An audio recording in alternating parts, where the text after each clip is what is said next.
Assalamualaikum warahmatullahi wabarakatuh. Kembali lagi bersama saya Kak Bayu di channel Sahabat Baymi. Kali ini kita akan membahas tentang P3K 2024 tahap 2 hari ini dibuka. Jadi kita akan membahas informasi mengenai P3K tahap 2 ini tahun 2024. Lakukanlah apa yang saya beritahu dan hindari apa yang saya beritahu ya. Jadi lakukanlah ini agar lolos administrasi. Kemarin ada yang tanya mengenai tentang stuck di jenis seleksi ya. Jadi kita masuk di pengumuman terlebih dahulu bahwasanya hari ini pendaftaran seleksi sudah dibuka, kemudian sampai dengan 31 Desember. Tapi jangan sampai mendekati ini ya, tanggal 31 ya. Kalau bisa tanggal 25 lah sudah diserahkan atau sudah diisi data-datanya dan di resume ya. Jadi kenapa? Karena nanti menghindari server down, tidak bisa resume. Jadi hari ini adalah tanggal 17 November. Meskipun saya telat videonya, meskipun seharusnya tadi pagi saya upload videonya, tapi tidak apa-apa. Yang penting semoga informasi ini bermanfaat bagi semuanya yang akan mendaftar ya. Jadi ini ada syarat ketentuan tata cara pendaftaran ya. Tenaga teknis bagi siapa pelamar periode 2 ini. Nah, seleksi P3K tenaga teknis BKN periode 2 diperuntukkan bagi tenaga non ASN BKN yang aktif bekerja paling sedikit 2 tahun terakhir secara terus menerus. Nah,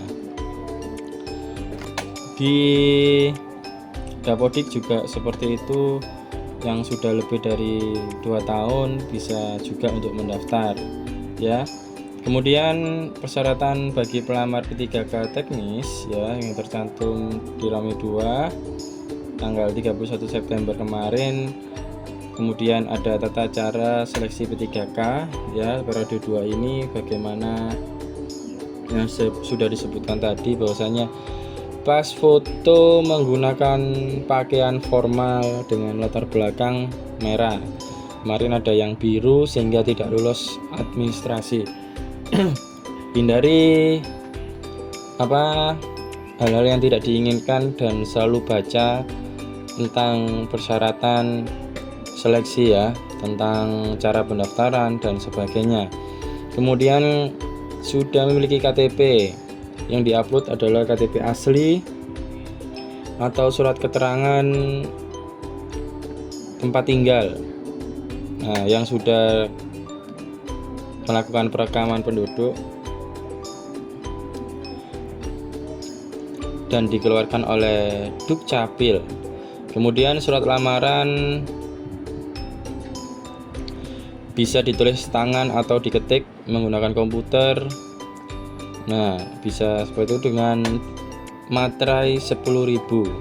Kemudian ijazah asli, jangan sampai ijazahnya fotokopi dan legalisir ya. Kemarin ada yang salah dalam penguploadan sehingga tidak lolos administrasi. Kemudian transkrip nilai, ini pengalaman pribadi saya tahun kemarin. Ada salah satu orang yang memberikan transkrip nilai semester, daftar nilai semester, tidak transkrip nilai dari semester 1 sampai dengan semester 8, sehingga tidak lolos administrasi. Jadi hindari dan hati-hati ketika mengupload transkrip nilai bahkan berkas-berkas yang lain. Kemudian surat keterangan memiliki pengalaman di bidang kerja sesuai dengan kompetensi tugas yang dilamar paling singkat 2 tahun. Kemudian ditandatangani oleh pimpinan unit atau pimpinan lembaga. Kemudian surat keterangan aktif bekerja paling sedikit 2 tahun. Kemudian pernyataan diri pelamar yang sudah ditandatangani dan dibubuhi materai atau e-materai ya. Terus kemudian kita menjawab pertanyaan dari teman-teman yang kemarin sudah ada yang di grup ya, bahkan Japri. Pertanyaannya tentang berhenti di jenis seleksi, stuck di jenis seleksi ini, itu kalau Bapak Ibu terdaftar di di BKN bisa melanjutkan. Kalau di Dapodiknya ngerekam 2 tahun ke belakang, 3 tahun belakang, juga bisa melanjutkan ke pemilihan formasi. Baik kalau guru kan Dapodik sumber dasarnya, cuma PDK teknis juga seperti itu ya, bagi instansi kependidikan ya, di lembaga pendidikan. Kemudian diisi riwayatnya dan dokumen. Bagaimana kalau ada berita seputar ini? Ini kan lihatnya di info GTK, pelamar yang aktif pada Dapodik tidak memenuhi masa kerja, tidak bisa melanjutkan pendaftaran namun belum dicek pendataan non-ASN BKN. Jika terdata di non-ASN BKN naik menjadi 3.A dan periode daftar pada tahap 1. Ya dicoba saja ya, barangkali nanti di SJSN bisa melanjutkan ke tahap formasi, berarti bisa mendaftar.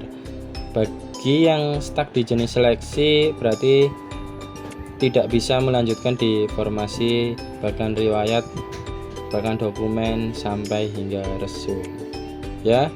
Kemudian yang tadi sudah saya jelaskan mengenai tentang cara pendaftaran dan menginput data atau melampirkan data sesuai dengan instruksi yang ada di pengumuman ya. Jangan sampai nanti beda, terutama di ijazah asli, transkrip asli, KK asli, dan KTP asli. Oke, itu saja yang dapat saya sampaikan. Semoga P3K tahap 2 ini bisa mendaftar hingga selesai. Terima kasih, itu saja yang dapat saya sampaikan. Kurang lebihnya mohon maaf. Assalamualaikum warahmatullahi wabarakatuh.